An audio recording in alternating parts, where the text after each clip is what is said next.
चौटाला साहब के लिए जो टिप्पणी उनने करी है निंदनीय भी है, और इससे चौटाला साहब का प्रत्येक व्यक्ति जो फॉलोअर है वो आज दुखी भी है।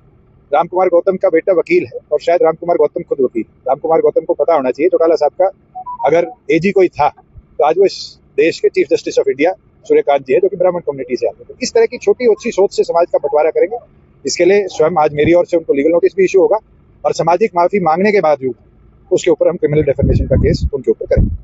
तो आज जिस तरह की आर्थिक हालात देश की बन चुकी है और जिस तरीके से प्रधानमंत्री को अब मंचों से कहना पड़ रहा है विदेश जाना बंद करो, गाड़ियां कम इस्तेमाल करो, एक चीज तो साफ दिखती है कि वैश्विक महामारी से ज्यादा देश में आर्थिक महामारी आ चुकी है। डॉलर आज 97 रुपए का पहुंच चुका है।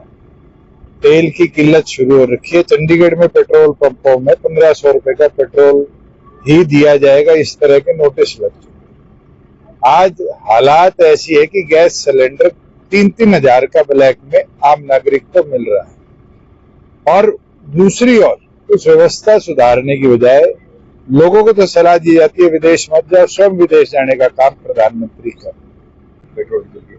क्या कानूनी तौर पर वो फैसला सस्टेन कर पाएगा? ऑलरेडी सुप्रीम कोर्ट ने पहले भी जो OD1 जब से ही रेगुलेशन लगाई थी उस समय भी अपना फैसला सुनाया हुआ है।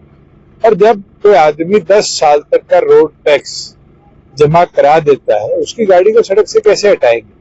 कोई कानूनी प्रावधान अगर हरियाणा सरकार के पास नेशनल मोटर व्हीकल एक्ट से बड़ा प्रावधान है तो फिर सैनी जी तो गजब ही आदमी इस प्रदेश में आए हैं, पर मुझे लगता है उनके सलाहकार कमजोर हैं, और उनके सलाहकारों ने निरंतर जो फैसले करे हैं कहीं ना कहीं उनको हर फैसले पे 2 कदम पीछे हटना पड़ेगा, और इस पे यूटर्न लेंगे। सैनी से बड़ा यूटर्न लेने वाला तो मुख्यमंत्री हरियाणा प्रदेश में नहीं है। आप स्वयं देखो कि 2 साल हो गए, पहली टर्म में 6 महीने और 1.5 साल इस टर्म के अंदर कितने फैसलों पर यूटर्न लिया, और आज इन्हीं का फैसला था STILT+4 को चालू करने का।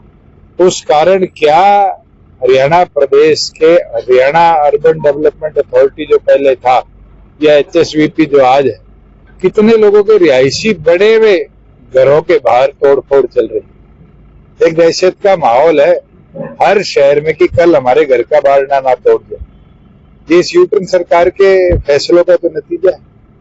चौटाला साहब के लिए जो टिप्पणी उनने करी है निंदनीय भी है, और इससे चौटाला साहब का प्रत्येक व्यक्ति जो फॉलोअर है वो आज दुखी भी है। रामकुमार गौतम का बेटा वकील है और शायद रामकुमार गौतम खुद वकील।